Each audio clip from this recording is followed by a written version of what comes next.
Well, we're excited to go to Dallas and play Texas A&M. They have a really good team. Obviously, a big win for them over Miami on Saturday. They have a lot of speed in the secondary. They're big on the D-line, big at linebackers. Can really stretch the field as wideouts. They had some guys suspended last week. I don't know whether they're coming back or not, but you have to stop 6 and 0 on offense. It's hard to do.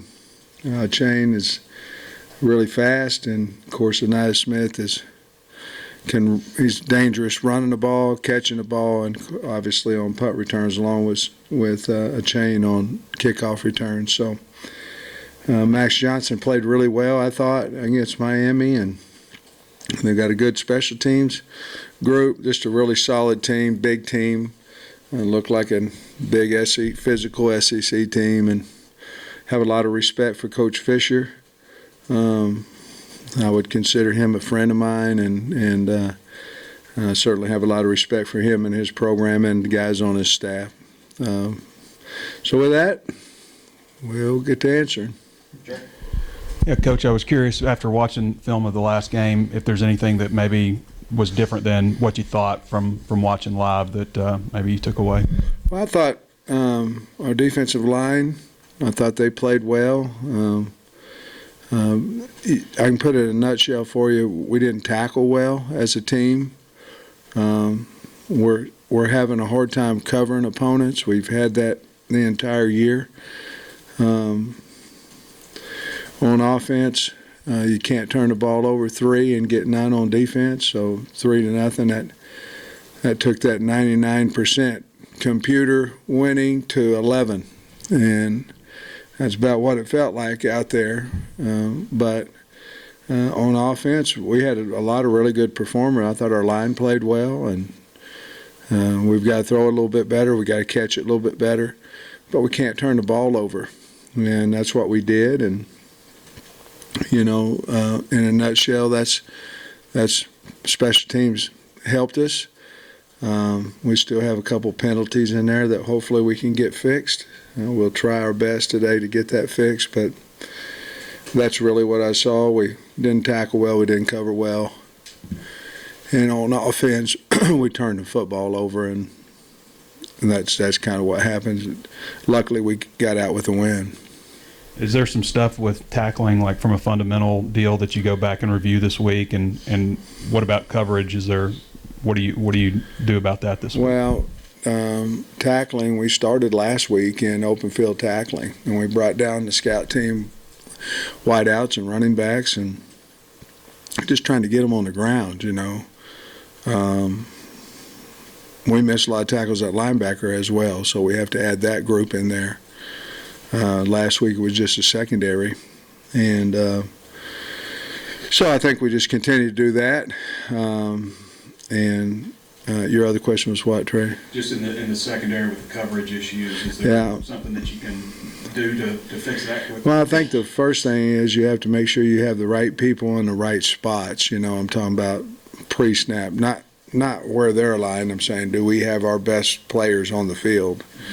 I think you have to figure that out first, and we've been adjusting. Part of it was because of the couple of injuries, but part of it is we had some new guys back there as well. So we're going to experiment a little bit this week and see if we can't get the right people in the right spots. I think Slusher, he's going to practice today, so he'll be back, and that should help us as well. But I think Malik Chavis is a guy we need on the field, and when he's not playing corner, we need him at safety, and I'm not for sure if we don't need him at safety and just put Hutt at corner. I think those are questions that we have that we need to make. We got to get our best 5 guys out there on the field at all times. Obviously, we know they get hurt, but those are things that we've talked about as a staff. We've got to figure that out a little bit better. Was McLaughlin hurt Saturday night, or I didn't see much in the second half, Coach, which I could have missed him. You look great, by the way. Thank you, man. I'm feeling a lot better. Are you? Yeah. Nudie got hurt hamstring. Wasn't much to it because he lifted and all that yesterday, but and he'll practice today. So, but that was a hamstring that he had. Nate wanted me to ask you this: have you seen the difference between the quarterback at A&M this year? I know that's been one game, I guess, compared to LSU last year. No, not a lot. I mean, obviously they're running a little bit similar system, you know. I don't see they're going to run the ball a little bit more with their other guy. I know you're comparing Johnson to last year, but we didn't see a whole lot of change in what they did at LSU, and you know they're asking him to throw the football, and he ran his own read and kept the ball, and I mean he's still a guy that can hurt you with his feet. Just like they used him a little bit at LSU as well. But he's in there to manage the game and throw the football. To me, he was at LSU and he is at A&M. Did Hazelwood get banged up a little bit too, cheating? Not that I remember. Okay. No, I mean he wasn't on our injury report today. Okay. Here's a stat for you. You guys are leading the country in sacks per game. Flip side of that, maybe committing more guys. You're leading the country in passing yards allowed. Can you live with that, or what's your take on it? Well, we had to get better at both of them, really. But obviously, there's a little bit more urgency of covering people. We can live with guys getting good throws, and we can't live with guys wide open. And if somebody's going to beat us, they need to beat us with us attempting to cover the guy. And we've had obviously too many mistakes there, and backs coming out of the backfield, things of that nature, where we're in man coverage, and we've got to peel a linebacker out there and things of that nature. And I will say this: we're doing exactly what we think is best for us to win. There have been conversations about going back and running what we ran last year, double cloud, about 90% of the snaps. And it worked some games and it didn't some games. So I think we'll get a mixture of that going forward, but we've got to fix that problem, and everybody in the building's aware of it, and how we do that is going to be a combination of who's on the field and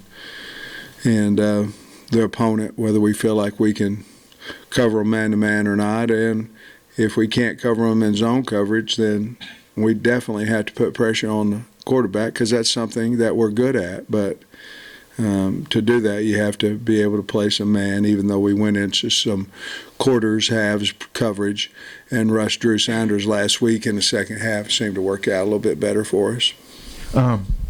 Rocket said that his game did not make up for that fumble. And I just wonder what you think about him as a person, like how important the game is to him and what he's meant to you so far. The thing about Rocket is, and it's true, I mean, he's the first guy, he's early to study table. I mean, all his teachers, we've had a few academic captains, academic staff captain. If he's in a class, they love him. That's how he is. Things bother him. He's a perfectionist. That's probably what makes him good. He's very talented, but his want to is higher than his talent, if that makes sense. And just a really, really fine kid, and he takes things personal. I'm glad he didn't take them too long. I mean, we fumbled a ball and then came back and continued to have a really good game. He had a good game before that, and then had a really good game after that as well. You said last week that when you're evaluating transfers, you also want to look at how they are off the field and as kids. So what was it about Jordan Dominic specifically that impressed you and stood out about his character? His parents, to be perfectly honest with you. Once we hit his mannerisms over the phone, your phone recruiting, we never had met him before. Then talking to his mom and dad, they're classy people, wonderful people. And then when we got him on, he was a guy that just wanted to compete in this league. There wasn't a problem at Georgia Tech where he's going, I don't like the coach, or I don't like practice, I don't like this. It was about, look, I've got an opportunity to go to the SEC.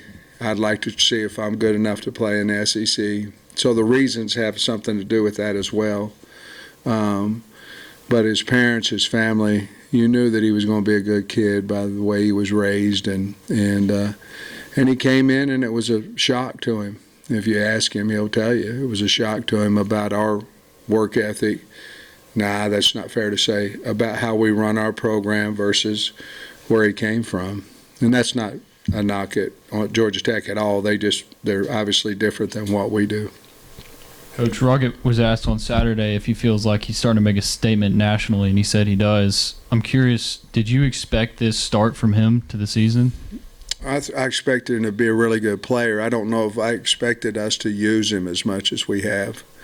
You know, he was primarily the only guy that played. You know, he wasn't, but very few reps for AJ and R-Dub. The way the game was going and where we were behind the whole game, you know, until the very, very end of the game. We just felt like as long as he wasn't tired, that he was our guy that we were going to go to. But to answer your question, I knew he would have production. I just didn't know we would use him quite as much and as we are, and probably a little bit surprised with his numbers that he's had. And that's not that I didn't believe in him. It's just he's had more attempts than what I thought probably at this point in time. And then with Chavis and Hudson Clark, it looked like they were rotating series on Saturday. Is that something that you plan on doing moving forward? I don't know. That again is, can we move? You know, do we feel good enough about moving Chavis? You know, to a safety. You know, with Slusher coming back, you know, we have some opportunities to have some movement. You know, basically it's sort of like in the back end. It's sort of like. It depends on if we're in a 3 or 4 man front, but most of the time we've been in a 4 man front a lot this year, and so you got 5 of them working back there, counting your nickel. Sort of like an offensive line. You don't necessarily go, okay, this is my best left tackle, you just say, okay, who are my 5 best players, and then you piece them in there when they need to go. I think a little bit of that's going to happen to us this week, and it could be Chavis on the field at safety, or even Hud on the field at safety. I don't know exactly, but we're certainly going to look at it.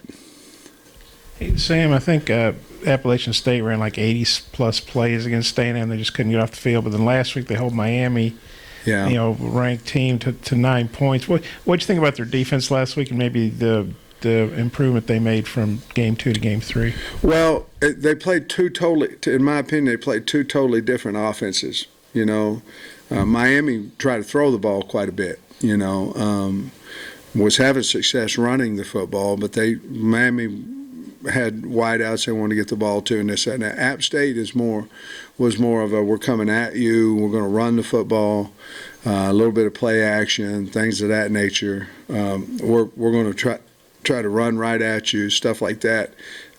So there was 2 different offenses going against their defense. Their defense is big and physical and can run. I think they've got a lot of strengths.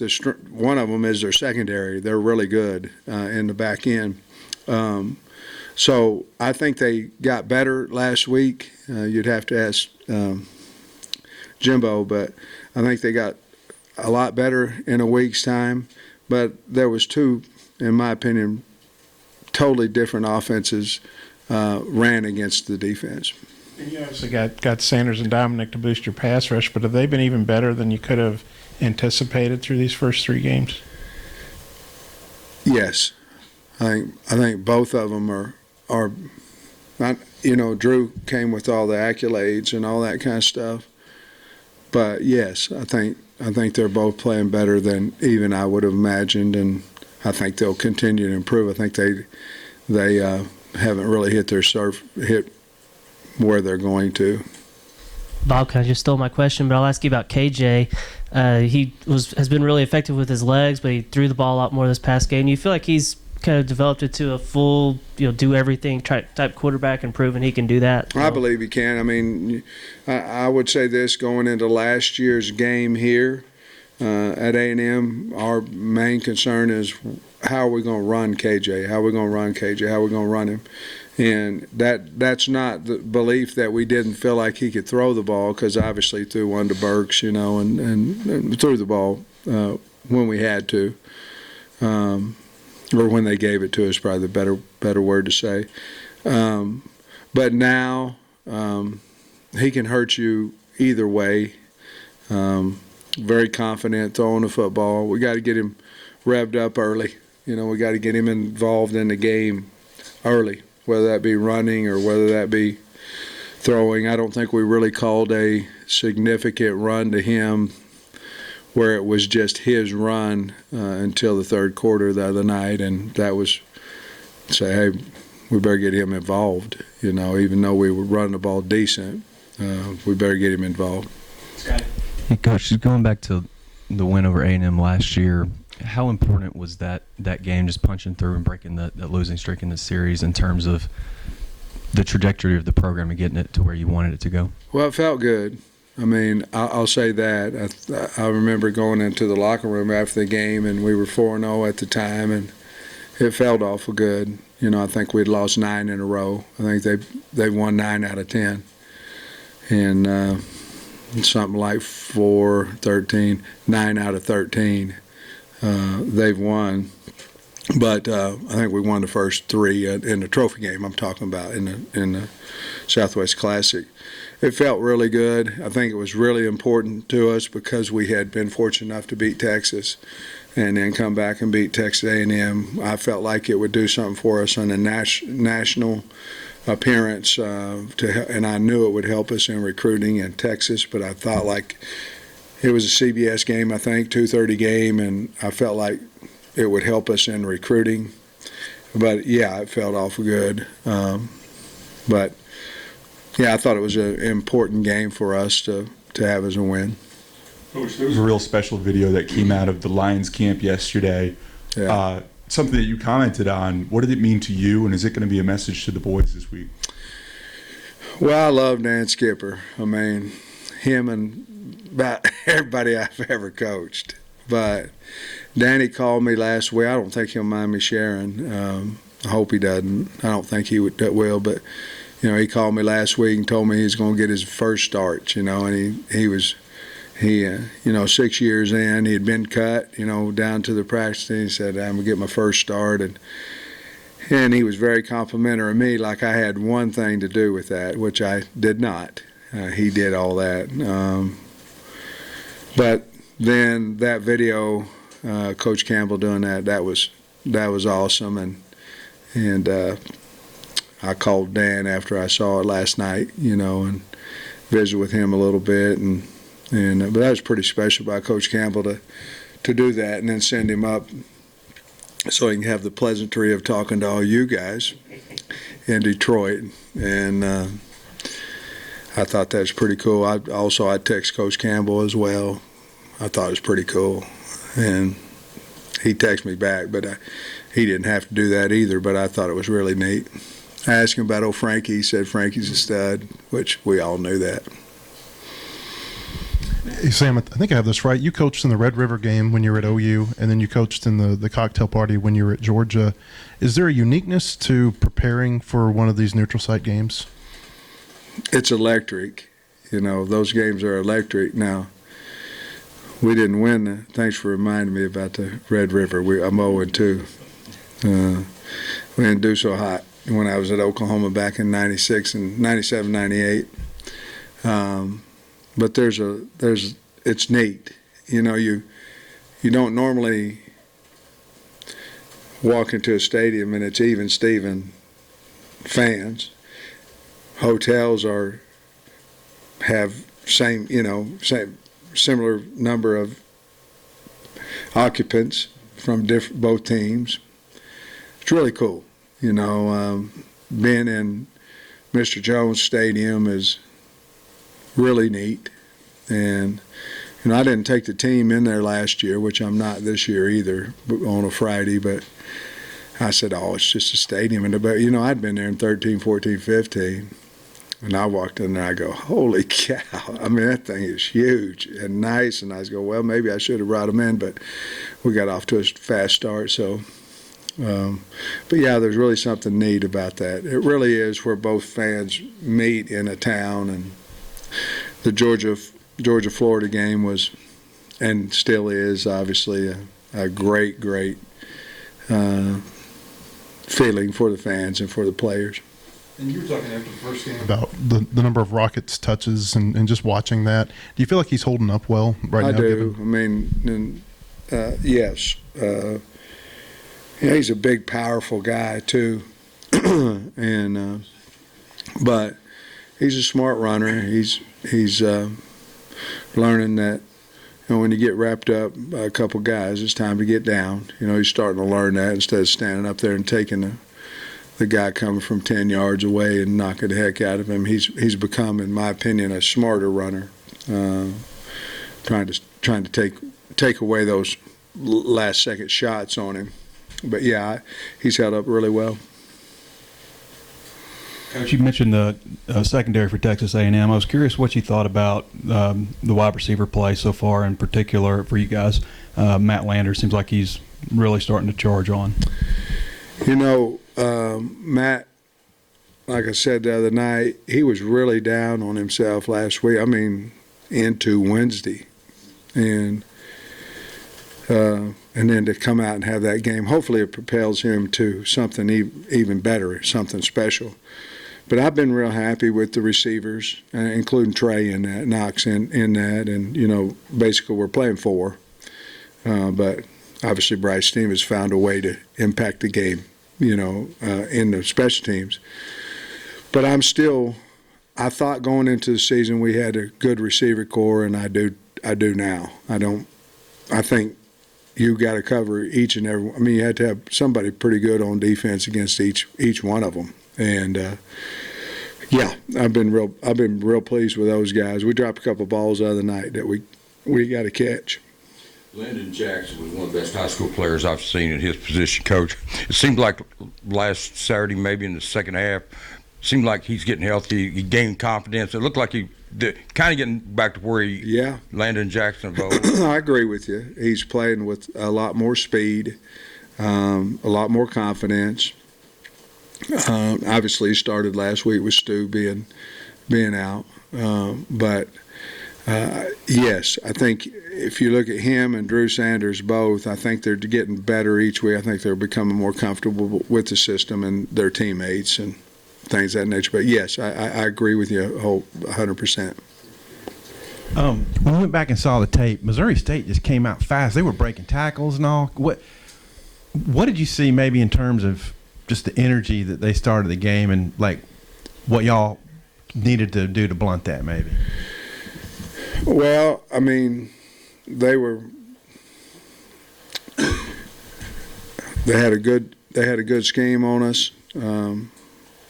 We came out of the gate not covering and not tackling, is what happened. And but they had a really good scheme, and their quarterback was fantastic, and a really good player.